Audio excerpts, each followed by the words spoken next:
Canal Centre. Some more little ducklings down here. A bit unlucky because that's mama 2. We had a mama 18. Yeah, I was at where was it? Ufton Nature Reserve yesterday.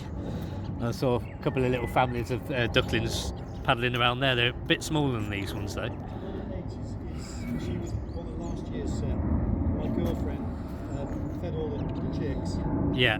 So they fed off of hand. So this year she's coming in on Tropsy, as I call her. All you hear is whack now. And last week when it was really hot, had me hatch on, I could hear this bloody duck going. So I stubbed my head on my hatch and looked, I said, "You on my bloody roof?" And this neck came over. So it came out the back, slid back the hatch, which normally they would run off. So she looked at me, she went, "Oh, there he is." She went waddling up literally to there and went, "Where's my food?" So they're going to get the food and feed them.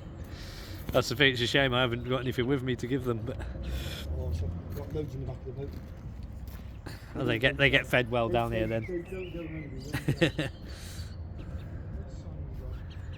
Nope.